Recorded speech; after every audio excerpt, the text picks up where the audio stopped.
Oke, kita bakal ngebahas sebuah kisah yang luar biasa banget nih, dari Jazirah Arab abad ke-7. Ini adalah zaman di mana, percaya atau enggak, kata-kata itu bisa lebih tajam dari pedang loh. Nah, di era di mana semua orang andalanya pedang dan perisai, ada loh satu orang yang senjatanya paling kuat justru suaranya. Penasaran kan siapa dia? Tapi sebelum kita kenalan sama tokoh utamanya, kita perlu paham dulu satu profesi penting zaman itu. Khotib. Ini bukan sekedar jubir ya. Mereka itu ibaratnya media, diplomat, sekaligus simbol kehormatan suku. Komplit banget perannya. Dari sini kita kenalan sama Thabit bin Qais. Beliau ini dari suku Khazraj di Madinah. Orangnya cerdas banget dan yang paling khas, suaranya itu loh, kuat dan menggelegar. Bener-bener beda dari yang lain. Dan bakatnya merangkai kata ini bukan cuma buat menang debat loh. Justru karena telinganya super peka sama bahasa, pas dia dengar Al-Quran, dia langsung klik. Dia sadar, keindahan bahasa kayak gini tuh mustahil bikinan manusia. Dari situlah hatinya terbuka untuk Islam. Dan bakatnya ini, nih, bakal diuji habis-habisan dalam sebuah momen yang bakal menentukan warisannya sampai sekarang. Jadi ceritanya ada suku kuat namanya Bani Tamim. Mereka datang ke Madinah bukan buat silaturahmi, tapi buat nantang Nabi secara terbuka pakai adu retorika. Ini bukan debat biasa, ini pertaruhan politik dan wibawa di depan umum. Nah, disinilah kita lihat duel dua ideologi besar.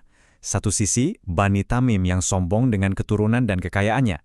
Sisi lain, Islam yang pondasinya adalah iman. Dan siapa yang dipilih Nabi buat jadi jagoannya? Tentu saja Thabit bin Qais. Dan Thabit, wow. Kata-katanya itu benar-benar nusuk. Dia bukan cuma nyerang argumen mereka, tapi dia hancurin sampai ke akar-akarnya. Seluruh paradigma kebanggaan suku mereka itu loh diruntuhin. Hasilnya, hati mereka luluh semua. Gila kan? Seluruh delegasi Bani Tamim langsung masuk Islam saat itu juga. Thabit pun dapat gelar Khotib Sang Nabi. Dan ini poin pentingnya. Kemenangan lewat kata-kata ini jauh lebih efektif dari perang manapun. Nggak ada darah tumpah, tapi satu suku kuat berhasil ditaklukkan hatinya. Oke, ceritanya keren banget ya. Tapi gimana jadinya kalau anugerah terbesarmu, kekuatan utamamu, malah jadi sumber ketakutanmu yang paling dalam? Jadi turunlah ayat Al-Quran yang isinya jangan meninggikan suaramu melebihi suara Nabi. Buat Thabit yang suaranya emang dari sananya udah keras, menggelegar, ayat ini kayak petir di siang bolong. Dia langsung ketakutan setengah mati. Gimana kalau suaraku ini malah bikin semua amalku hangus gitu pikirnya. Saking takutnya, dia sampai ngurung diri di rumah. Nangis terus-terusan. Bayangin deh kontrasnya. Di depan umum, dia orator yang gagah berani. Tapi di hadapan Tuhan, hatinya begitu lembut dan sensitif. Nah, ini nih inti pergulatan batinnya. Dilema yang mungkin kita juga pernah rasain kan? Gimana kalau sesuatu yang emang udah jadi bagian dari diri kita, sifat alami kita, rasanya kok bertentangan sama keyakinan kita? Akhirnya, Nabi sendiri yang nenangin dia. Nabi bilang, suaramu yang keras itu bukan sombong Thabit, itu anugerah buat membela kebenaran. Wah, penegasan dari Nabi ini langsung mengubah segalanya.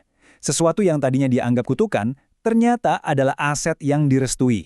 Dan ketenangan hati ini ternyata baru permulaan. Setelahnya datang sebuah janji yang lebih luar biasa lagi, janji yang benar-benar jadi penentu jalan hidupnya. Jadi, pas Thabit lagi-lagi galau soal kesombongan, Nabi kasih dia sesuatu yang jarang banget terjadi. Sebuah jaminan 3 rangkai. Ibaratnya, ini kayak spoiler takdir hidup dan matinya langsung dari sumbernya. Kalau kita dapat jaminan surga, mungkin kita bakal santai-santai aja kan? Tapi Thabit beda. Buat dia, jaminan itu bukan tiket buat leha-leha, tapi justru jadi bahan bakar buat dia lari ngejar takdirnya sebagai syahid. Dan momen itu datang di perangnya Mama. Dan benar, Thabit gugur sebagai syahid, persis seperti yang dijanjikan. Tapi tunggu dulu, kisahnya belum selesai. Masih ada satu bab terakhir yang gak kalah bikin merinding. Ironis banget kan? Setelah mati syahid dengan mulia, baju zirahnya yang mahal malah dicuri. Dan yang nyuri bukan musuh, tapi teman seperjuangan sendiri. Ini kan bisa mencoreng nama baiknya sebagai pahlawan. Tapi ternyata kehormatan Thabit itu dijaga, bahkan setelah dia meninggal. Datanglah sebuah pesan lewat mimpi. Bisa dibilang ini intervensi dari langit buat mastiin warisannya tetap bersih. Mimpi itu diceritain ke komandan perang, Khalid bin Walid, dan langsung diinvestigasi.